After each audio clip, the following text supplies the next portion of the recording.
नमस्कार विद्यार्थियों, आज हम कक्षा 12 के ग्रामर से एक टॉपिक पढ़ रहे हैं जिसका नाम है पारिभाषिक शब्दावली।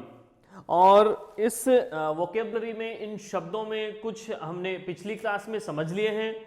आज और कुछ शब्दों के बारे में बात करते हैं, तो आइए समझते हैं। 40 शब्द हमने पिछली क्लास में समझे हैं और बात करते हैं आगे। ठीक है, कुछ शब्द आज और हम समझने की कोशिश करेंगे। ठीक है, जैसा कि गारंटी, GUARANTEE, ठीक है ना, तो ये गारंटी हो गया। ठीक है, जिसको हम कहते हैं प्रत्याभूति। ठीक है, प्रत्याभूति, इसका हिंदी मीनिंग प्रत्याभूति या जमानत भी कह सकते हैं, गारंटी। ठीक है, इसको हम इंग्लिश में तो समझते हैं, लेकिन इसका हिंदी वर्ड जो होगा वो प्रत्याभूति होगा। ठीक है, उसके बाद में है, उसके बाद हो जाएगा होमेज, HOMAGE। होमेज का मतलब हो जाएगा श्रद्धांजलि। ठीक है,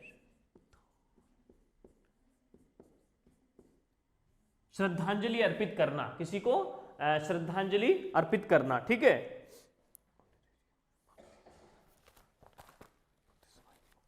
नेक्स्ट हो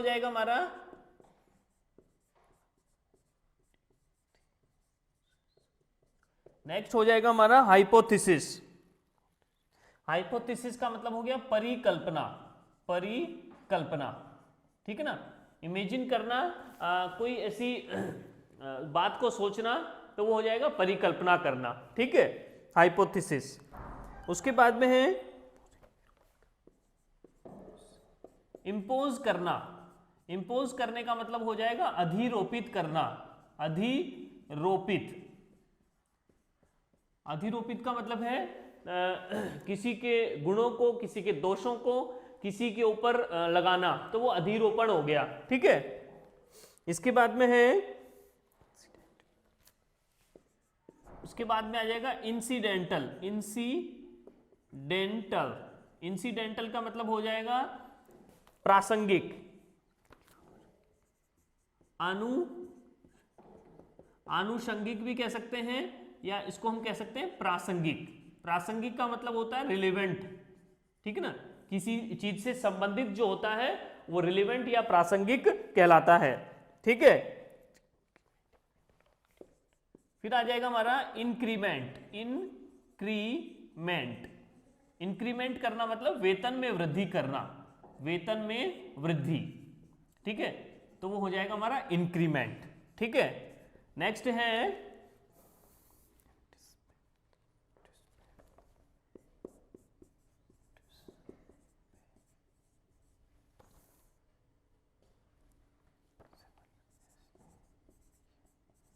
इनडिस्पेंसेबल। इनडिस्पेंसेबल का मतलब हो गया अपरिहार्य, अपरिहार्य। अपरिहार्य का मतलब है कि जिसका निवारण नहीं किया जा सके, जिसको दूर नहीं किया जा सके, यानी कि जिसका परिहार नहीं होता है, दूर नहीं किया जा सकता, वो अपरिहार्य हो जाएगा। ठीक है ना, जो होने ही वाला है तो वो अपरिहार्य कारण हो जाएगा। नेक्स्ट है इनिशियल। Initial, INITIAL। इनिशियल का मतलब हो गया लघु हस्ताक्षर, लघु हस्ताक्षर। ठीक है, सिग्नेचर का मतलब हस्ताक्षर हो गया, और छोटे से सिग्नेचर हम करते हैं शॉर्ट रूप में, तो वो लघु हस्ताक्षर या इनिशियल हो जाएगा। उसके बाद में है इनवॉइस। ठीक है, इनवॉइस या बिल भी कह सकते हैं जिसको। इनवॉइस का मतलब हो गया बीजक, बीजक या जो बिल है हमारा, उसको हम कह सकते हैं। फिर नेक्स्ट हो जाएगा हमारा 50 नंबर पे इंटरिम। इंटरिम, इंटरिम का मतलब हो जाएगा अंतरिम। इंटरिम का मतलब हो जाएगा अंतरिम, जो कि लास्ट नहीं है, लास्ट से पहले वाला है, तो अंतरिम कहलाएगा वो। ठीक है, लास्ट नहीं है, अंतिम नहीं है, बल्कि अंतरिम है। ठीक है, नेक्स्ट है, नेक्स्ट हो जाएगा हमारा जनरल। JOURNAL, जनरल का मतलब हो जाएगा पत्रिका, ठीक है, जनरल, ठीक है, जर्नल। उसके बाद हो जाएगा जूनियर, तो जूनियर तो हम समझते हैं,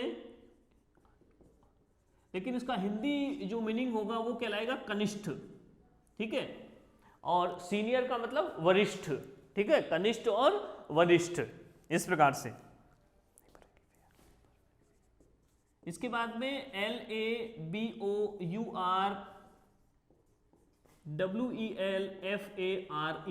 लेबर वेलफेयर, लेबर का मतलब हो जाएगा श्रम, ठीक है, और वेलफेयर मतलब कल्याण, तो लेबर वेलफेयर मतलब श्रम कल्याण, ठीक है। इसके बाद हम लिखेंगे लाइसेंस, LICENCE, तो हो जाएगा लाइसेंस, तो लाइसेंस का मतलब हो जाएगा अनुज्ञप्ति, अनुज्ञप्ति, ठीक है। तो लाइसेंस जो होता है उसका हिंदी मीनिंग जो हो जाएगा वो अनुज्ञप्ति कहलाएगा, ठीक है, किसी भी चीज का हो सकता है, चाहे वो फूड लाइसेंस हो या किसी भी प्रकार का कोई लाइसेंस हो, ठीक है। उसके बाद में आ जाएगा लॉग बुक, ठीक है, लॉग बुक, लॉग बुक जो हो जाएगी वो कहलाएगी हमारी कार्य पंजिका, कार्य पंजिका या कार्य पंजी हम जिसको कह सकते हैं, जिसमें लेखा होता है उसको लॉग बुक कहा जाता है, ठीक है। फिर आ जाएगा, उसके बाद आ जाएगा मैनिफेस्टो, मैनी FESTO, मैनिफेस्टो का मतलब हो जाएगा घोषणा पत्र, घोषणा पत्र, ठीक है। तो किसी भी पार्टी, कोई भी पार्टी जब होती है तो जब वो चुनाव में खड़ी होती है, उसका कोई उम्मीदवार या कैंडिडेट चुनाव में खड़ा होता है, तो वो अपनी वहां पर कुछ घोषणाएं करते हैं कि हम ऐसा करवा देंगे, वैसा करवा देंगे, तो वो उसकी जो घोषणाएं होती हैं वो कहलाता है मैनिफेस्टो या घोषणा पत्र, ठीक है। फिर उसके बाद में हम लिखेंगे मर्जर, MERGER, मर्जर का मतलब होता है विलयन, ठीक है। विलयन का मतलब है कि कोई बड़ी जो कंपनी है, वो बड़ी कंपनी क्या करती है, छोटी मोटी कंपनियों को अपने अंदर ही मिला लेती है, या कोई बड़ा बैंक है छोटे बैंक को अपने अंदर मिला लेता है, उसको मर्जर करना, मर्ज करना या विलयन करना कहलाता है, ठीक है, विलयन। तो इसका हिंदी शब्द भी हमको ध्यान में रखना है, विलय करना या विलयन करना, ठीक है। इसके बाद में हो जाएगा MINUTES, मिनट्स का मतलब हो जाएगा कार्यव्रत, ठीक है, मिनट का मतलब है कार्यव्रत, ठीक है। नेक्स्ट आ जाएगा हमारा मोर्गेज, MORGAGE, मोर्गेज का मतलब हो जाएगा बंधक रखना या गिरवी रखना, बंधक या फिर गिरवी, ठीक है, बंधक या गिरवी हो जाएगा मोर्गेज, ठीक है। नेक्स्ट है 60 नंबर पे नेटिव प्लेस, नेटिव प्लेस, ठीक है, तो ये हो जाएगा हमारा जन्म स्थान, नेटिव प्लेस का मतलब बर्थ प्लेस या नेटिव प्लेस यानी जन्म स्थान, ठीक है। उसके बाद हम देखते हैं 60 वर्ड्स हमने लिखे हैं, और कुछ वर्ड्स हम देखते हैं, 10-15 वर्ड्स हम देख लेते हैं, और इस प्रकार हम इन शब्दों को समझ सकते हैं, समझकर हम इनको ध्यान में रख सकते हैं, ठीक है। हम इनको रटना नहीं है बल्कि समझना है, ठीक है। तो और आ सकता है कि इंग्लिश से हिंदी बनाना भी आ सकता है, या हिंदी से इंग्लिश वर्ड भी पूछा जा सकता है, तो दोनों शब्द हमें पता होना चाहिए, हिंदी और इंग्लिश दोनों प्रकार के शब्द हमें ध्यान में होने चाहिए, ठीक है। तो बात करते हैं 61, लिखा हमने मोशन, MOTION, तो मोशन का मतलब हो गया प्रस्ताव, ठीक है। कोई भी मान लीजिए पार्लियामेंट में कोई हमने प्रपोजल रखा तो उस प्रपोजल को प्रस्ताव कहा जाएगा, ठीक है ना। मोशन, अलग अलग प्रकार के मोशन हो सकते हैं तो उसको मोशन कहा जाएगा, ठीक है। फिर आ जाएगा हमारा म्यूटेशन। म्यूटेशन, तो म्यूटेशन का मतलब हो गया नामांतरण। नामांतरण यानी नाम परिवर्तित करवाना, नाम चेंज करवाना, तो म्यूटेशन कहलाएगा, ठीक है। फिर उसके बाद में आ जाएगा माइग्रेशन। माइग्रेशन, माइग्रेशन का मतलब हो गया प्रव्रजन। प्रव्रजन मतलब एक स्थान से दूसरे स्थान पर जाना, तो वो कहलाएगा प्रव्रजन। या फिर हम इसको प्रवास भी कह सकते हैं। आवास या निवास का मतलब रहना एक स्थान पर, और दूसरे स्थान पर रहना, तो उसको हम कहते हैं प्रवास या प्रव्रजन, जो कि कुछ समय के लिए होता है। मनुष्य भी करते हैं, पशु पक्षी भी प्रवास करते हैं, ठीक है। नेक्स्ट हो जाएगा OAT और H। ऑथ का मतलब हो गया शपथ, ठीक है ना। कोई भी कर्मचारी है, कोई अधिकारी या नेता वगैरह जो अपनी ड्यूटी करने से पहले जो शपथ लेते हैं उसको ऑथ या शपथ कहा जाता है, ठीक है। फिर आ जाएगा हमारा ऑब्लिगेटरी। ऑब्लिगेटरी मतलब हो जाएगा बाध्यकारी। ऑब्लिगेटरी मतलब बाध्यकारी, या इसको हम कह सकते हैं अनिवार्य, ठीक है ना। अनिवार्य, जिसको करने की बाध्यता हो, ठीक है ना, जिसको हमको करना ही पड़ेगा, तो वो अनिवार्य कहलाएगा या फिर बाध्यकारी कहलाएगा। उसके बाद में आ जाएगा ऑफेंस। OFFENCE। तो ऑफेंस का मतलब हो जाएगा दोष या अपराध। दोष या अपराध, ठीक है ना। नेक्स्ट है ऑन डेपुटेशन। डेपुटेशन, ठीक है। ऑन डेपुटेशन यानी प्रतिनियुक्ति पर। प्रतिनियुक्ति पर, ठीक है ना। किसी की नियुक्ति हो रही है, कोई कर्मचारी की, कोई अधिकारी की, तो उसको कहा जाएगा ऑन डेपुटेशन, ठीक है। नेक्स्ट है ऑपरेशन। ऑपरेशन का मतलब हो गया प्रचालन। प्रचालन भी कह सकते हैं, ठीक है ना। और या फिर शल्य क्रिया भी इसको हम कह सकते हैं।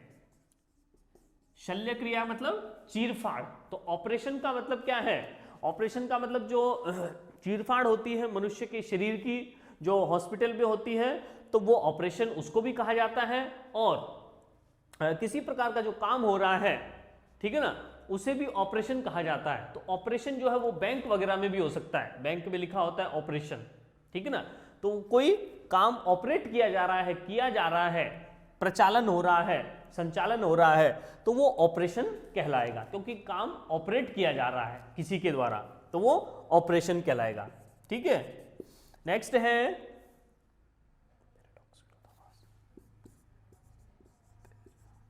पैराडॉक्स। पैराडॉक्स का मतलब हो जाएगा मिथ्याभास या विरोधाभास। विरोधाभास, ठीक है। विरोधाभास या मिथ्याभास। मिथ्या का मतलब होता है झूठ का आभास होना या झूठा आभास होना। हमको ऐसा लगेगा कि ऐसा है, लेकिन ऐसा नहीं होता है, होता दूसरी तरीके से है, तो वो मिथ्याभास कहलाएगा। या विरोधाभास, जहां विरोध की स्थिति हो, कंफ्यूजन की स्थिति हो, क्लियर हम किसी डिसीजन पे नहीं पहुंचते हो, तो वो विरोधाभास की स्थिति होती है, ठीक है। फिर उसके बाद में है पिटीशन, ठीक है। तो पिटीशन का मतलब क्या हो जाएगा? पिटीशन का मतलब है याचिका। याचिका यानी कि कोर्ट में जब हम कोई अपनी एप्लीकेशन लगाना चाहते हैं, कोई बताना चाहते हैं कि इस प्रकार इसमें संशोधन किया जाना चाहिए, तो हमारी जो वो एप्लीकेशन होगी वो याचिका या पिटीशन कहलाएगी। उसके बाद में देखिए पार्ट टाइम। तो पार्ट टाइम को हम हिंदी में क्या कहेंगे? अंशकालिक कहेंगे, अंशकालिक। ठीक है, उसका हिंदी मीनिंग हमको ध्यान होना चाहिए, अंशकाल, यानी थोड़े समय के लिए, पार्ट टाइम के लिए। ठीक है, उसके बाद में हो जाएगा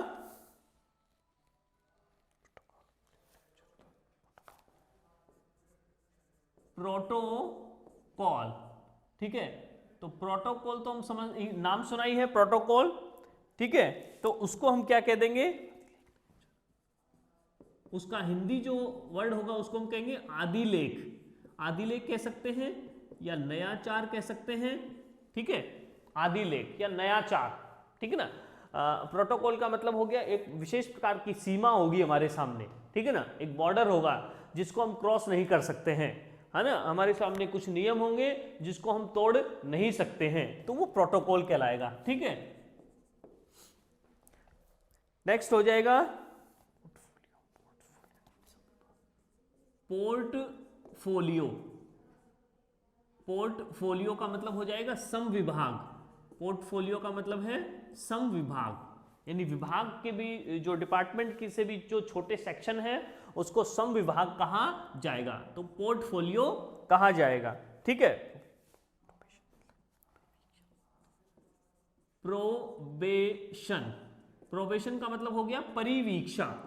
परिवीक्षा काल मतलब यानी कि जो कोई भी सरकारी कर्मचारी होगा, तो सरकारी कर्मचारी की जब ज्वाइनिंग हुई है तो 1 साल या 2 साल का प्रोबेशन पीरियड है। प्रोबेशन मतलब वो स्थायी नहीं हुआ है, अभी टेम्पररी है उस नौकरी पे। तो जब 2 साल हो जाएंगे तो वो कंप्लीट हो जाएगा, तो वो 1 या 2 साल का जो पीरियड होगा वो परिवीक्षा काल या प्रोबेशन पीरियड कहलाएगा। ठीक है, उसके बाद हम देखेंगे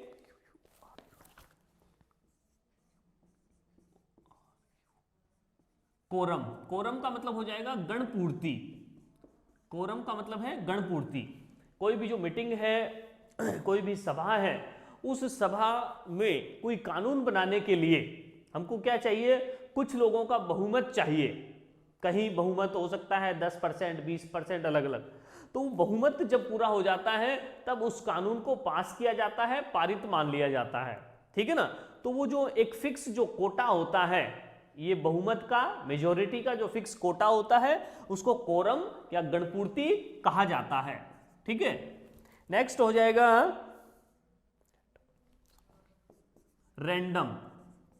तो रैंडम का मतलब हो जाएगा अनियमित। अनियमित, या इसको हम कह सकते हैं संयोगिक। संयोगिक। रैंडम का मतलब है कोई जो ऑडिट की जा रही है, किसी भी विभाग की ऑडिट हो रही है, जांच हो रही है, तो वो कैसी हो सकती है? वो रैंडम तरीके से हो सकती है। जरूरी नहीं कि सीरियल वाइज हो, कहीं से भी किसी भी प्रकार से कोई क्वेश्चन पूछे जा सकते हैं, कहीं से भी किसी भी विभाग की जांच हो सकती है। ठीक है ना, तो बीच बीच में से जांच कर लेना, पूछ लेना, तो वो रैंडम हो जाएगा। ठीक है ना, सीरियल वाइज नहीं होना बल्कि रैंडम तरीके से होना। ठीक है, इसके बाद हो जाएगा SCHEDULE, शेड्यूल। शेड्यूल का मतलब होगा अनुसूची। ठीक है ना, संविधान में जिस प्रकार अनुसूचियां हैं, ठीक है ना, तो वो शेड्यूल, अनुसूची कहलाएगी। ठीक है ना, शेड्यूल का मतलब हमारा जो कोई भी टाइम टेबल भी कह सकते हैं उसको, और शेड्यूल का मतलब अनुसूची जो हमारे कॉन्स्टिट्यूशन में है। ठीक है, उसके बाद हम देखेंगे कुछ 1-2 वर्ड्स हम और देख लेते हैं, जैसे स्टाइपेंड। स्टाइपेंड। स्टाइपेंड का मतलब हो जाएगा हमारा वृत्ति या वेतन। वृत्ति या वेतन कह सकते हैं स्टाइपेंड का मतलब। ठीक है, उसके बाद हमारा हो जाएगा टेबुलेशन। टेबुलेशन। टेबुलेशन। टेबुलेशन का मतलब हो गया सारणीकरण। सारणीयन। सारणीयन कह सकते हैं इसको, या फिर सूचीकरण कह सकते हैं। सूचीकरण। सूचीकरण यानी टेबल बनाना। ठीक है, और लास्ट वर्ड हमारा हो जाएगा आज का विजिलेंस। विजिलेंस। विजिलेंस का मतलब हो जाएगा सतर्कता। सतर्कता का मतलब हो जाएगा कि जो हमारा केंद्रीय सतर्कता आयोग है, सीवीसी, सेंट्रल विजिलेंस डिपार्टमेंट, ठीक है ना। तो विजिलेंस का मतलब हो जाएगा कि कोई भी हमारा जो किसी भी प्रकार का करप्शन है किसी भी डिपार्टमेंट में, उसको जांचने के लिए, ठीक है ना, ये सतर्कता आयोग बना हुआ है, ठीक है ना, विजिलेंस कमेटी, ठीक है ना, उस पर निगरानी रखने के लिए बनाया गया है, ठीक है ना। तो इस प्रकार से ये हमारे कुछ हमने आज 40 शब्द देखे, पिछली क्लास में 40 शब्द देखे, तो इसको एक दो बार हम पढ़ेंगे, एक दो बार हम समझेंगे तो हमको आसानी से याद हो जाएंगे। इसको रटने की कोई आवश्यकता नहीं है, केवल समझने की आवश्यकता है, अभ्यास करने की आवश्यकता है। धन्यवाद।